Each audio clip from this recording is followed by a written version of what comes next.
കീം പരീക്ഷ ഫലനിർണ്ണയവുമായി ബന്ധപ്പെട്ട് നിരവധി വിവാദങ്ങൾ പുറത്തേക്ക് വരികയാണ്. എന്തായാലും കീം പരീക്ഷയിൽ എങ്ങനെയാണ് ഫലം നിർണ്ണയിക്കുക എന്ന് നമുക്ക് പരിശോധിക്കാം.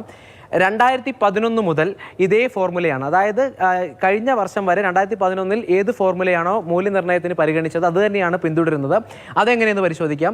പ്രവേശന പരീക്ഷയിൽ നേടുന്ന മാർക്കും ഒപ്പം +2 മാർക്കും കൂടി ചേർത്തുകൊണ്ടാണ് ഇത്തരത്തിൽ മൂല്യനിർണ്ണയത്തിനായി പരിഗണിക്കുന്നത്.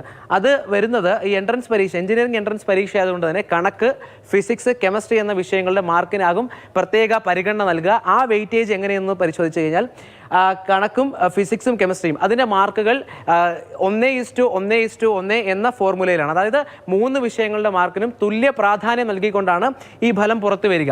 അപ്പോൾ ഈ ഫോർമുലയിൽ വരുമ്പോഴുള്ള പ്രശ്നം, അതായത് കേരള സിലബസിൽ പഠിക്കുന്ന വിദ്യാർത്ഥികൾക്ക് ഇങ്ങനെ പരിഗണിക്കുമ്പോൾ, അതായത് നേരത്തെ പോലെ 2011 മുതൽ തുടരുന്ന ഫോർമുല പ്രകാരം 1:1:1 എന്ന ഫോർമുലയിലേക്ക് വരുമ്പോൾ കേരള സിലബസിൽ പഠിക്കുന്ന വിദ്യാർത്ഥികൾക്ക് 27 മാർക്ക് കുറയുമെന്ന കണ്ടെത്തലുണ്ടായിട്ടുണ്ട്. കുറേ വർഷങ്ങളായി ഈ പരാതി അവർ ഉന്നയിക്കുന്നുമുണ്ട്.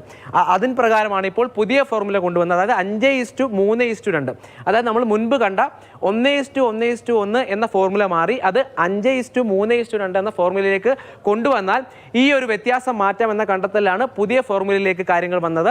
എന്നാൽ ആ പുതിയ ഫോർമുലയിലേക്ക് കൊണ്ടുവന്നപ്പോൾ അത് പ്രോസ്പെക്ടസിൽ പറഞ്ഞതുപോലെ, അതായത് പ്രോസ്പെക്ടസ് പരീക്ഷയുടെ അറിയിപ്പും പ്രോസ്പെക്ടസും പുറത്തു വന്നതിന് ശേഷം മാത്രമാണ് ഈ മാറ്റം ഉണ്ടായത്. അതുകൊണ്ട് ഈ മാറ്റം അംഗീകരിക്കാൻ കഴിയില്ല എന്ന തരത്തിലാണ് കാര്യങ്ങൾ മുന്നോട്ട് വന്നത്. അങ്ങനെ വിവാദമാകുന്നു. ഒടുവിൽ പുതിയ റാങ്ക് ലിസ്റ്റ് പുറത്തിറക്കേണ്ടി വരുന്നു.